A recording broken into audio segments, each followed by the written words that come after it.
Welcome to Executive Leaders Radio, your spot in the corner office, the radio show where executives share their secrets to success. Executive Leaders Radio. You're listening to Executive Leaders Radio. This is your host, Herb Cohen, with my co-hosts, including Jeff Mack and Shannon Lane, Newmark Knight Frank, Ethan Milrod, Go-To, Daily Tipton Evolution Energy Partners, and Dean Joyce Russell, Villanova School of Business. Ethan, can you give us a rundown on who we have on the air today, please?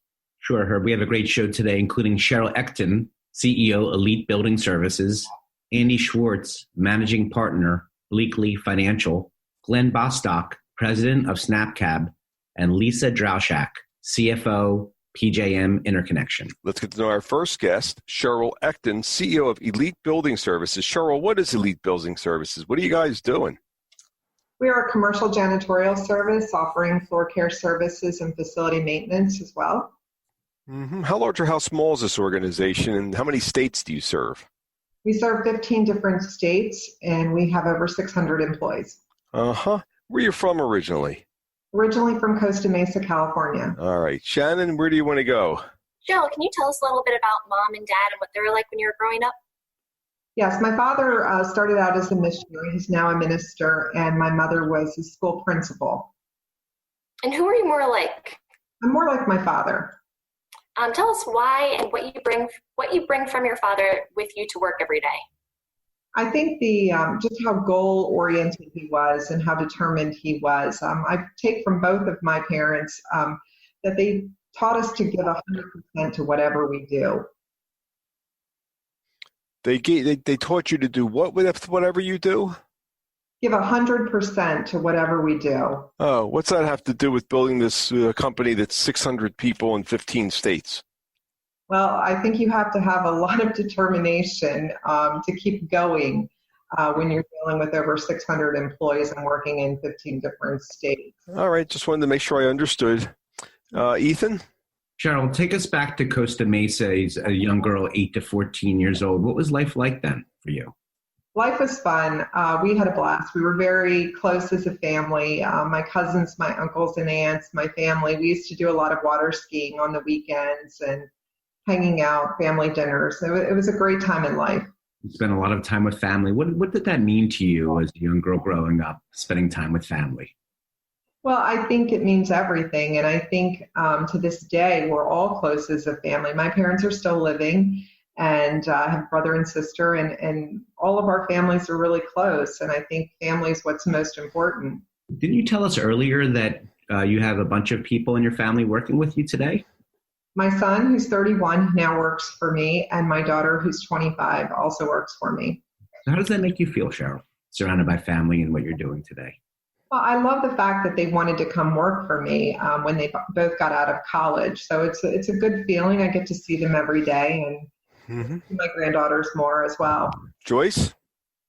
Yeah, so Cheryl, you told us that you were, had two other siblings and, you were the middle child. How did that role really influence you in terms of leadership activities? Because here you are a really strong leader.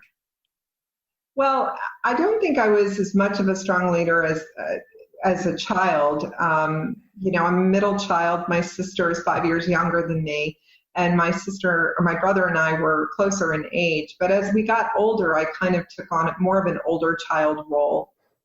What was that? You told us a story in the green room about some photos that got taken. What was that story? So my parents always knew that I had a real entrepreneurial spirit, and my mother showed me one day 3 pictures. She took a picture of my younger sister playing with her dolls and her Barbies. She took a picture of my older brother playing with his trucks, and the picture that she had of me was sitting in front of my cash register. So I think she knew at a very young age what I was going to be doing in life. How young were you when you had that picture taken in front of the cash register? I was probably about five or 6 years old. Okay, so this has been this has been part of your soul for a long time. Daly? Cheryl, tell us about the first time you started making money. Well, I worked for 2 building owners about at the age of 19, and I was the receptionist. I just took an entry-level job.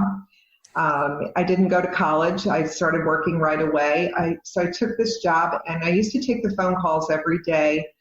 and from the other tenants in the building. And I would take a lot of complaints over the phone that the building wasn't being cleaned properly and that they missed trash. And so I opened up the invoice one day and saw what they were paying the cleaning company. And I went to the two owners and I asked them if they would pay me what they paid them, I would clean the building every night and they would never have any complaints. And so they said, as long as it doesn't interfere with your job during the day, we'll let you do it. 5 o'clock, I changed my clothes. I cleaned the building for 4 to 5 hours a night. Had no idea what I was getting into at the time. And what's that have to do with what you're doing nowadays? Well, I think it helped me by doing everything that my employees do. I've done every job that they do on a daily basis. So I understand and I can be sympathetic to how tired they are by the end of the night, how hard they work every single day. Mm-hmm. Just wanted to make sure I understood. Jeffrey? Cheryl, what have you learned from your son and your daughter? Well, interesting. Younger adults, they look at things differently. They're also a little bit more computer savvy than I am. And I think I've learned a lot by seeing how they try to find faster ways of doing things, more efficient ways of doing things than maybe I would have done it. Mm-hmm. So you're open to different ideas. People did bring in different ideas, including your own kids. I love it. I the key is surrounding yourself with great people that know what they're doing and know what you don't know. Mm-hmm. Cheryl, speaking of kids, for our young listening audience, especially young women out there, what kind of advice would you give them if, as far as starting their own business, being an entrepreneur in today's world? Well, I think the key is pursuing and staying focused on their dreams and their goals. I also think that you don't focus on the fact that you're a woman and focus more on the fact that whatever you want to do, you can do it. There are no limits that you should put on yourself. The only limits are those you impose upon yourself. Mm-hmm. This closeness that you felt with the family, the fact that you used to hang out at the beaches and go water skiing together, and what's that done to the culture of this organization, these 600 people? Well, we have a lot of family members that work within our organization. Our director of operations, his son works in our business. His wife works for us. A lot of the employees out there, their workers, their family work with us as well. So there is a real sense of family. Even though we're over 600 people, we're very close. Mm-hmm. We're a team. Also, we were talking earlier, and cleaners are not necessarily held in the highest regard, except recently, because of this virus thing that's we've had to experience. There's some shifts going on. But tell us a little bit about that. I think that building owners and the public out there realize how cleaners are on the front line of this crisis right now and the importance of what we do every single day. And I think it's changed the perception of the cleaners out there. And I think they're held to a higher regard. And I think a lot more appreciation is given to the cleaners now. Mm-hmm. What's the best part of your day? I love working with the people. I love the interaction with my team, with my clients, with my employees. So you're the boss, 600 people. You get to come in like 10, 11 o'clock, leave at 2 o'clock, have long lunches, cocktails, right? I don't know that kind of life. I don't have that kind of life. I'm out there working as hard as my other employees are. Well, it goes back to the fact that you learned about putting your everything into everything you do. Do you ever have to work weekends, though? In the last few months, I'll tell you what, I've worked a lot of nights and a lot of weekends. So, yes, it doesn't ever stop. When you own the business, it never stops. Mm-hmm. But you really enjoy it. Sounds to me like you really enjoy the relationships in the business. That's probably my favorite part of business. I really enjoy dealing with people. But I thought business was blood and guts and people suing people and contracts and negotiation. But it sounds to me that's not what you focus on. I'll tell you, we have a lot of great relationships with our clients. We feel like we're more like a partner with our clients than we are a vendor. So we've got great working relationships. I don't believe that that's the way you do business. I think treating people with kindness, is extremely important, and I think it goes a lot further than the blood and guts. Creating people with kindness, 600 people. Well, you know what you're talking about because you've built this business. What's the website address for Elite Building Services? EliteBuildingServices.com. Let me have that one more time. EliteBuildingServices.com. We've been speaking with Cheryl Ecton, CEO of Elite Building Services here on Executive Leaders Radio. Don't forget to visit our website, ExecutiveLeadersRadio.com, to learn more about our executive leaders. And don't go away. We will be back in a moment right after this business spotlight. Don't go away. And your name and organization is? John Benson with Penguays and Benson. And what kind of stuff do you guys do? We practice corporate, criminal, family, and civil law. And what would give us an indicator of who you were, who you're going to be when you grow up back when you were a kid? When I was a kid, I was in Boy Scouts and had to help a lot of people get through their problems and find resolutions with a lot of creativity and very little resources. Give me an example of what you're talking about. What do you mean? Backpacking. You're 50 miles from the nearest road, and if you have a problem, you're going to have to fix it yourself. So you became resourceful and creative in your approach to stuff, and that's what you've brought to this practice of law, it sounds like. What's the website? What's your website address? PenguaysandBenson.com. How do you spell that? PenGlaseandBenson. And how do you pronounce that again? Penguays and Benson. This has been your Business Spotlight.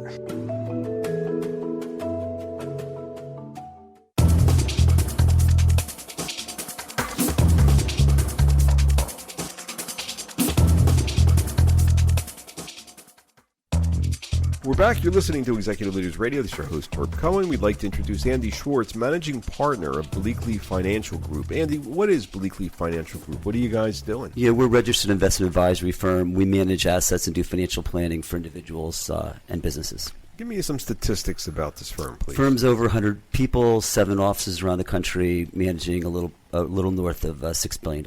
And in terms of wealth managers, where do you rank in terms of the country? Yeah, right now, if you took our size as an independent advisory firm, we're probably somewhere around 25th, according to Barron's, when you look at the numbers. That's a pretty substantial firm you've built. And how many brothers and sisters? So 1 twin brother and 2 younger siblings. A twin brother and younger siblings. And how young were you when your mom gave birth to you? Well, so my mother was 16 years old, and my father was 19 years old when my brother and I were born. 16 and 19. And your parents are still married? Correct. They're still married, and obviously I'm very lucky to be here. So you grew up, did they have a lot of money? Did you have a lot of money when you were a kid? No, money was never an issue because there was none, so that was easy. So, David? Andy, how young were you when you started making money? So my brother and I were natural partners, probably 6 or 7. We moved around quite a bit early on, lived in a bunch of apartment buildings. First was a 4-story walk-up. We would take out people's trash and charge them for that. Did you do anything else? Oh, yeah, we did everything. We got off the school bus. We collected bottles. We had paper routes. We painted houses. We cut grass. We shoveled snow in the winter. We used to pray for snow, so that we could shovel people's sidewalks. And then we got a little bit more sophisticated, and we started painting houses, having our friends work for us, wash windows, until we went to college. Wait a minute. This is pretty significant. I mean, you and your brother really put your nose to the grindstone in terms of hard work and making money. And I'm wondering if that money meant safety to you back then. I think it probably did.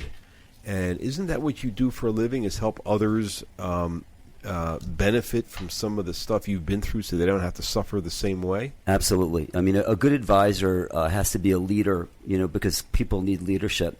And you have to really impress upon your clients what they need to do in order to secure their future. So you have to come from some foundation to be able to help people do that. And you've lived it. I mean, you've gone from rags to riches. You know what the game is. Yeah, it's a blessing because growing up the way we did just makes me appreciate so much what we have today. So it's been a great ride. What do you mean it was a blessing growing up? You grew up with nothing. Yeah, exactly. And so to me, I'm grateful for that because if I grew up differently, and I would have less appreciation for hard work, and I'd also just have less appreciation for what I have today. Because every time I go home, every time I go down to the beach, I look and I think, wow, I can't believe this is mine, and I really am grateful for it. And I think if I were raised differently, then I probably would not have that same appreciation. And isn't your twin brother your partner nowadays? He is, yes. So I have three partners, but one of my partners is my twin brother, Scott. Uh-huh. Okay, Shannon. Which is also a blessing. Uh-huh. Andy, in the green room, you were talking a little bit about your three daughters. Yeah. What have they taught you that you bring with you to work every day? Yeah, I think that having the girls being responsible for other people, for the three of them, really helps me help my clients understand their responsibility for their own families, because it's not necessarily natural for everybody. It doesn't make them bad. And so I get to take that to work every day and really help them be better providers and create security for their own families, because I have that sense of responsibility. Huh.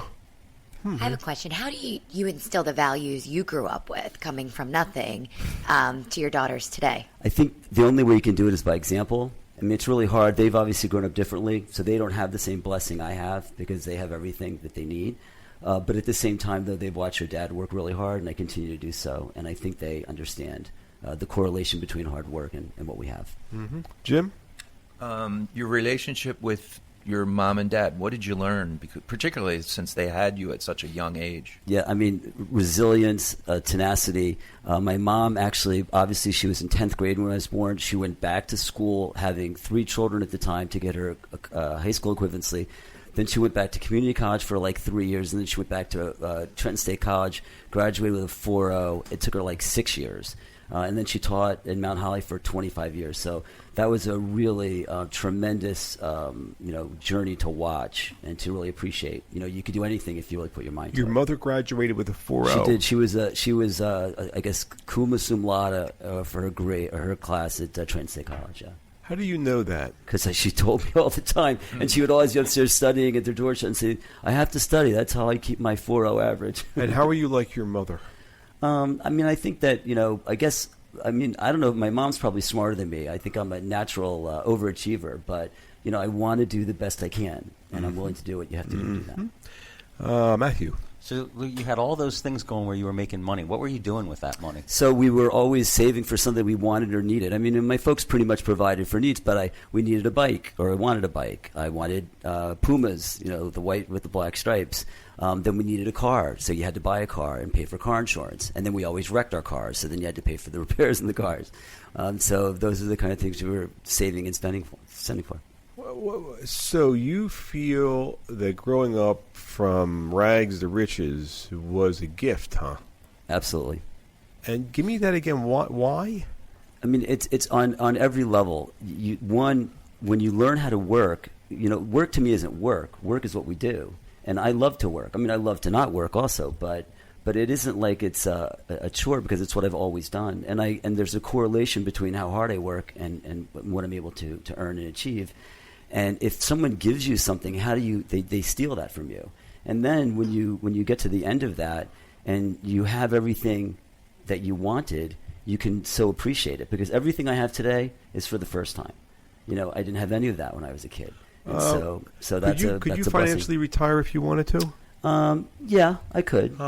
What time did you start? What time do you start work in the morning? Usually up around 5:45. Get my workout in first. Get to the office. I'm usually home by 6 or 7. What time do you stop work at night? 6 o'clock is the earliest. If I have client meetings, could be 8 or 9.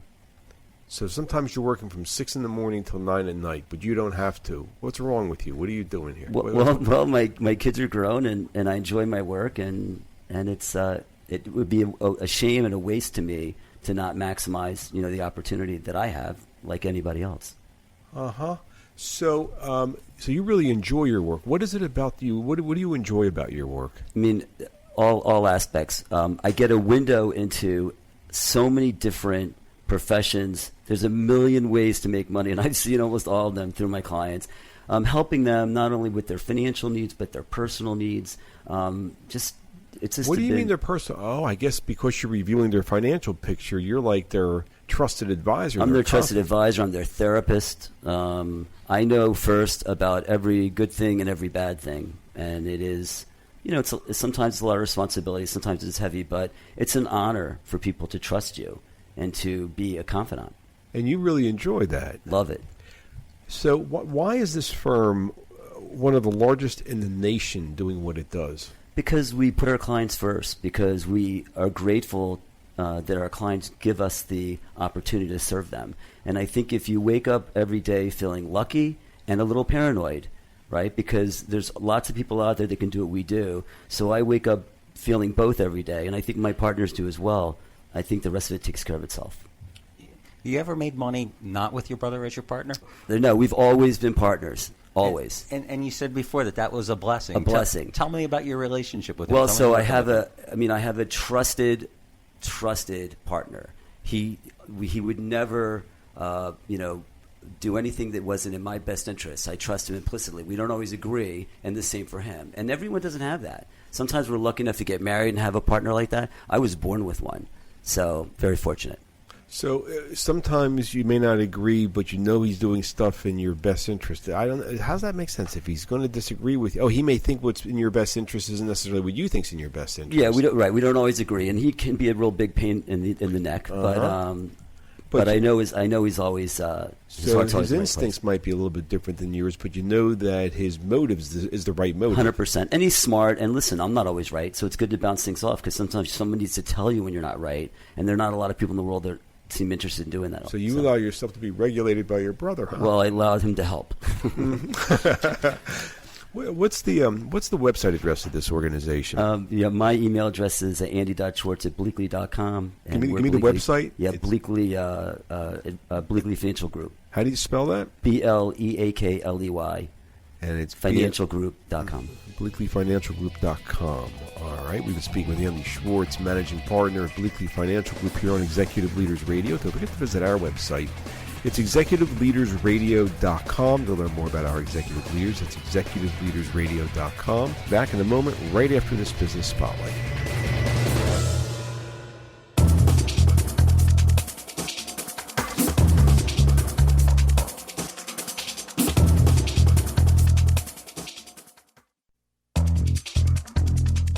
We're back. You're listening to Executive Leaders Radio. This is your host, Herb Cohen, and we'd like to introduce Glenn Bostock, founder and CEO of an organization known as SnapCab.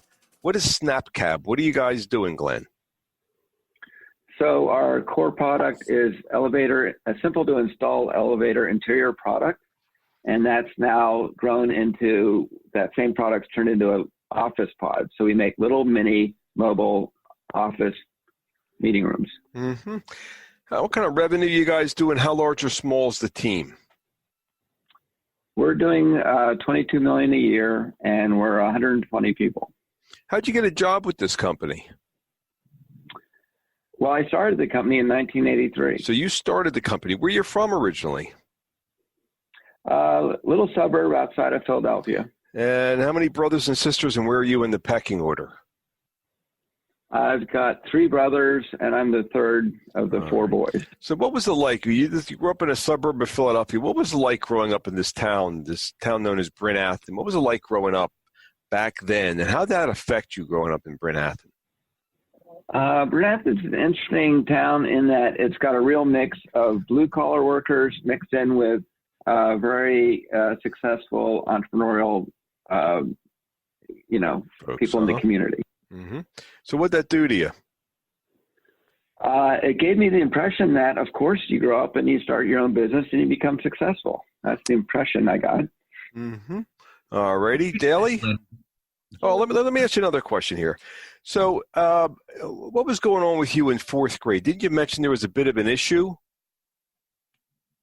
Yeah, as I progressed through school, I realized that there was something different from my classmates. And by the time I got to 4th grade, it was obvious that I had multiple learning disabilities, many of which they didn't discover what my problem was until I was in 8th grade. But in 4th grade, I was sent out to being tutored for most of the day. So that highlighted me as an unusual person in the class. So tell me, what was the upside and downside of you being known as as being different? Well, at the time, it was devastating. Reflecting on it, there's been some upsides. The downside was I could almost not function when I was in class. When I was out being tutored, I felt supported by the tutor, and I did fine. When I went into the class, I could almost not function. And on reflection over the years, it wasn't because of my disabilities. It was because of how I was treated by my classmates. Glenn, you mentioned to me that the company, this business that you started that's doing $22 million a year with 120 people, has a special line about it. And the line is a space to be you. What does a space to be you have to do with how you felt in fourth grade? Well, the tagline, we use that for these little mobile conference rooms that we make, so that for the customers, you can be yourself in a private area. But we also utilize that line for the entire company because we recognize that all people have strengths and weaknesses, and we see the company as a community of people, and we're looking to have people make a career out of helping me with my weaknesses, and I get to use my strengths to help the company grow.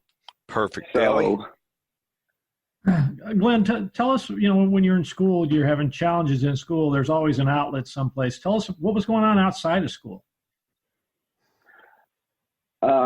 Thank God for outside of school. Wasn't there some wood shops or something you were involved with? Yeah, my dad had a wood shop in his basement, and my best buddy his dad had a wood shop, and we spent our days going back and forth inventing things. We were inventing coasters, hang gliders, hot air balloons, building all kinds of contraptions. How does that relate to your business today? Right. I believe that whatever you want to do, you can build it, and it's about what you do, not what you know. Ethan? Glenn, can you remember the first thing you built with your buddy?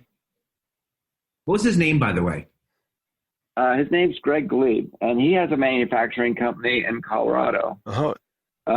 First thing I built, I can't think of the first thing, but I know an early thing was a raft that we used to take down a local creek. Didn't you also enjoy working with your dad? You used to enjoy hanging out with your dad?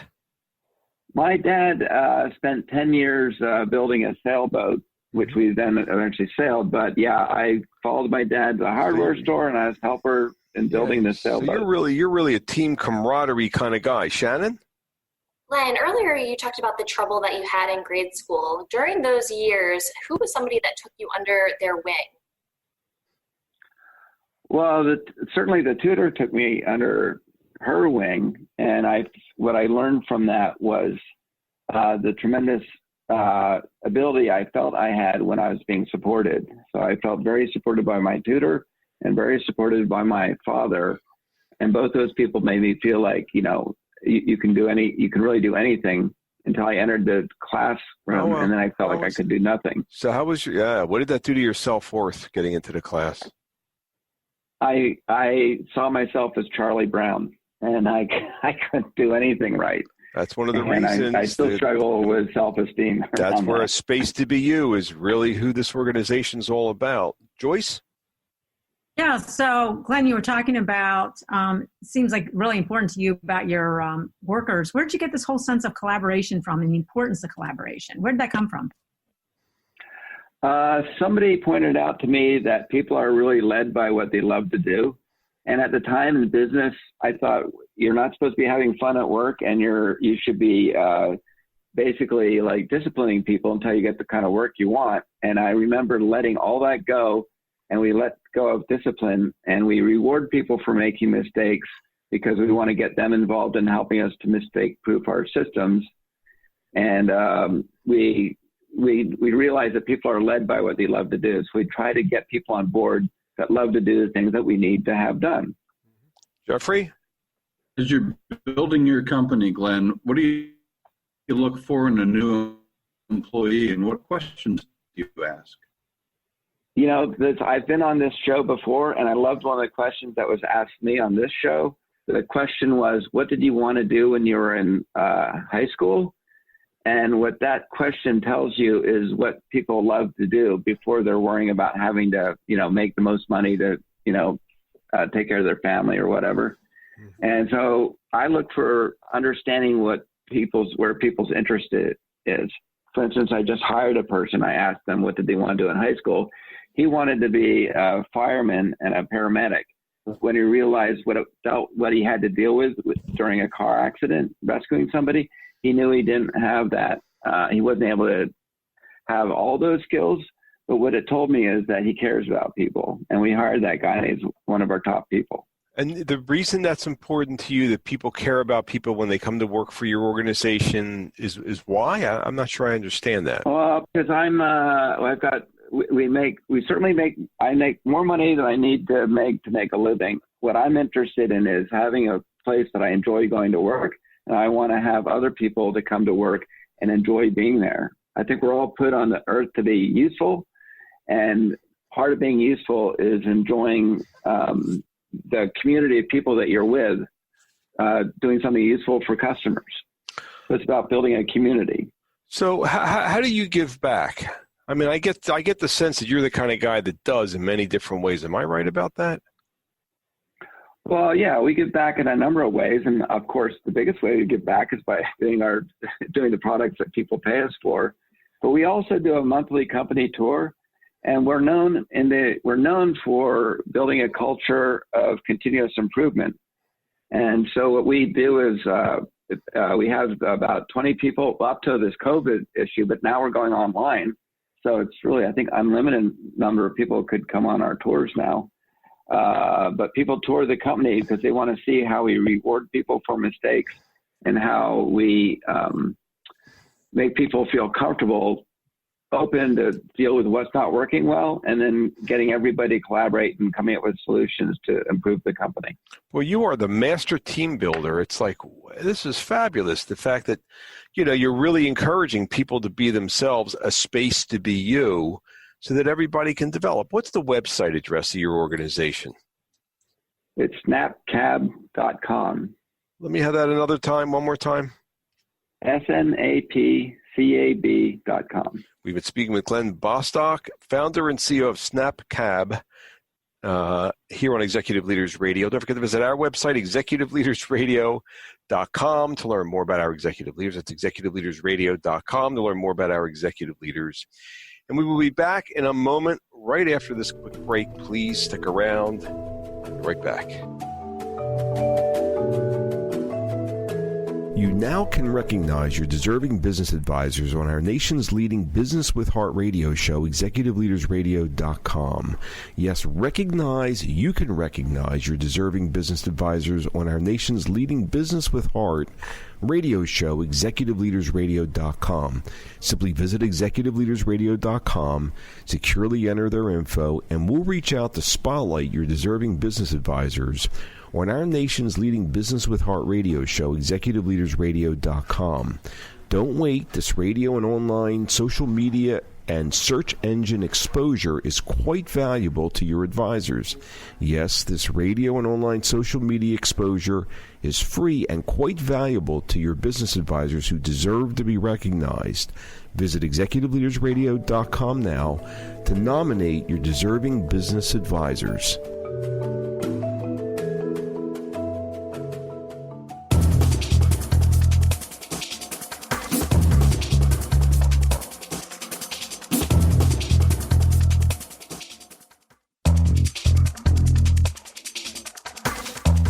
Back. You're listening to Executive Leaders Radio. This is your host, Herb Cohen, and we'd like to introduce Lisa Drauschak, CFO of PJM Interconnection. What is PJM Interconnection, and how large or small are you guys? PJM is a regional organization, and we operate the country's largest power grid. We keep the lights on for 65 million people. We're in 13 states plus the District of Columbia, and we have about $300 million in revenue a year. Whoa. Where are you from originally? I spent most of my childhood in Broomall, Pennsylvania. Which is a suburb of Philadelphia. And how many brothers and sisters, and where are you in the pecking order? I am the oldest of two, and I have a younger sister. Mm-hmm.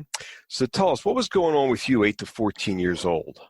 Well, we moved to Broomall when I was in the 3rd grade, and education was really important. The reason we moved to that town was for me to go to a better school. I had been experiencing some challenges early on in grade school, and my parents made the decision to move to help me in that pursuit. What kind of challenges were you facing? Well, really across the board. I was not doing very well in both reading and math. And my mother really believed that I had the ability, but it was the schooling that wasn't helping me tap into that ability. So you moved to this new school, and what happened? Well, I was very lucky. I had this third grade teacher, Miss Gallagher, and when I entered the school, I was tested, and they had different reading and math groups and levels. I actually tested in the lowest level in both reading and math. And through her, constant challenging me, working with me on the side, by the end of my third grade, I was actually in the top reading and math group. Wait a minute. You were having problems as a kid. Then you got involved with this third grade teacher in a different school, which could be traumatic in its own right in the middle of third grade. You started at the lowest end of the class, and you're telling me by the end of the first year, because of this teacher working with you, you were like really hitting your stride? Absolutely. I think that teachers have a powerful place in a child's life. And if they don't inspire a child to do better, they don't do better. And it's all because of her and how she had the confidence in me. I lacked confidence as a young child. And because of her confidence, it gave me that motivation to excel. You lack confidence. This is fabulous. This is fascinating. You're the CFO of a $300 million business in 13 states serving 65 million people. And you're telling me you didn't have confidence and a teacher in the third grade made the difference. Shannon? So what was going on for fun when you were in grade school? So, again, my parents were trying to have myself and my sister be the most well-rounded we could be. So they enrolled me in softball. Little did I know about softball, but back then it was actually called Petticoat League. And I played that for a few years during grade school. And what was your role in the team? I was the catcher, which was a very, very interesting and difficult role. And how does that relate to what you're doing today, being the catcher when you were in grade school? Well, it goes back to being on a team environment. I think the catcher is essential in almost every play during, a softball game. And when you're part of an executive team, you're part of that team and you need to cultivate that. So to me, I draw back from some of the scenarios I had as a young child. Mm-hmm. Ethan? Lisa, going back to your school days, would you say math was your favorite subject? Absolutely. I mean, I really love school. School was one of the funnest times, whether it was grade school, high school, or college. It went by so fast, and when I look back on it, math was great. It just came natural to me. Just really enjoyed it. And what do you do today again? I'm a CFO, so accountant is my trade. I love accounting. I'm sort of an accounting geek. Just something I really enjoyed. Mm-hmm. Joyce? Yeah, I was going to say it's really interesting, Lisa, that for somebody who started out not being good in math at all, and then getting this help, you talked about the importance of the role of a teacher. And then now becoming the CFO, studying accounting, become a CFO. I mean, that's just an incredible transformation that you went through. Wow. Yeah, again, I think based on the influences I had throughout school, it kind of got me to this point. Very fortunate. Mm-hmm. Daly? Oh, you talk about your third grade teacher as being an influence. What other influences do you have in your life? Who really drove you? Yeah, so very fortunate to have two parents that supported us. But my maternal grandmother lived with our family for most of my childhood. And she was just a tremendous influence on me, both her generosity and compassion really came through. Great guidance to have, there in the house. But, what do you take from her that you bring to work every day? Well, I would say it's the compassion. It's about people. And I said in the beginning, it's only as your work experience. It doesn't really matter what you do, it's who you surround yourself with and having that connection and caring for each other, which makes a successful organization. Wow. It's not really what you do. Give me that last piece again. I mean, to me, it's not just about what you do. It's who you do it with and how you do it. It's the people that make it successful. It's the people that make it interesting and energizing every day of the week. Wow. Jeffrey? Lisa, how did mentors influence your professional life, and how do you feel about paying that forward? Yeah, absolutely. I was really fortunate. I started in public accounting and at the time was an extremely male-dominated industry. And I had a lot of male leaders I worked for that were influential, gave me great advice and how to really manage people and treat people with respect. And as I moved through my life, I had a female mentor at my next job, and she really mentored me on how to be a working mom. And that advice I still live today. So in my role now, one of the most important things is to be able to pay that forward and to give mentoring and coaching to folks to get to that next level and bring the best out of them that they have. So you really find this is something that's deep inside of you. You're not doing this to look good, and you're not doing it to make the company look good. You really, really are a collaborative kind of person. You really enjoy the people you're working with, and it's part of who you are to pay it forward, isn't it, Lisa? It is. And, PJM is an organization where we are providing electricity to, and managing that for 65 million people. The thing that has kept me at PJM for 21 years is what we do and the people that do this work. They are highly dedicated. They are compassionate, and they help others within the organization and outside the organization. And that just really energizes me and makes me be a better person and a better leader. Jeff? As a corporate executive, what have you learned from your kids?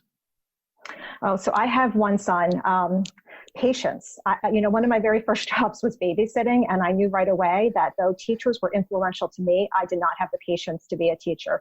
But as I've gotten older, and the more that, the thing he teaches me every day is to have more patience. And I appreciate that. So when you go into work, what's the best part of your day? What do you enjoy the most? What do you look forward to? Oh, I think definitely the one-on-ones I have with staff. That's the hardest thing in the environment that we're in right now. We are all remote. So using technology in a way that we can connect is extremely important to me. It's those connections that are important.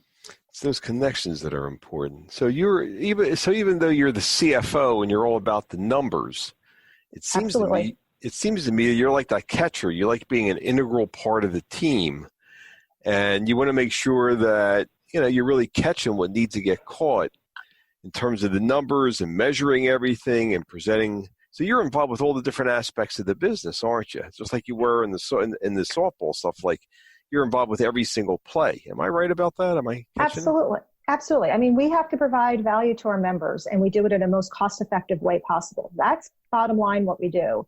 But it's how we do it and how we inspire everyone to do it that is really, as a CFO, is my job. We're going to get there. That's just it's given. It's how we get there that's important. What do you mean it's how you get there that's important? I thought the game was just get the goal. What are you talking about? Well, I go back to, if you don't care about the people and have a vested interest in their betterment, you're not going to achieve the goal. And you're running you're serving 65 million people, 13 states, $300 million business. You just keep on all different ways. I just keep on hearing you're all about the people and how you've been mentored in third grade with your grandmother. And you're just really enjoy paying it forward, don't you? You get a lot of joy out of working with other people. I do. If I didn't do this, I would be very, very unhappy. That's for sure. And what makes you happy about what you do? It's really, I go back to, it's connection, it's mentoring, it's getting the best out of the folks that I work with and making sure that they are successful in what they do. Making sure that they're successful in what they do. So it's all about the people. What's the website address of this organization known as PJM Interconnection? PJM.com. PJM.com. And it's PJM Interconnection. And your name again is? Lisa Drauschak. And you're what's your title there? CFO and Treasurer. CFO and Treasurer of PJM Interconnection. All right. Let's see. Ethan, can you give us a rundown on who we've had on the air today, please? Sure, Herb. It's been a great show. We've had on Cheryl Ecton, CEO of Elite Building Services, Andy Schwartz, Managing Partner of Bleakley Financial, Len Bostock, President of SnapCab, and Lisa Drauschak, CFO of PJM Interconnection. Excellent. I'd like to thank my co-hosts, including Jeff Mack and Shannon Lane, Newmark Knight Frank, Ethan Milrod, GoTo, Daley Tipton, Evolution Energy Partners, and Dean Joyce Russell, Villanova School of Business, for giving me a hand structuring the questions he'll be providing for our listening audience. An educational and entertaining show. I'd like to thank our listening audience for listening. Otherwise, we wouldn't have a radio show. Don't forget to visit our website, executiveleadersradio.com. To learn more about our executive leaders, it's executiveleadersradio.com. To learn more about our executive leaders, thank you for joining us today, and have a nice day. Bye.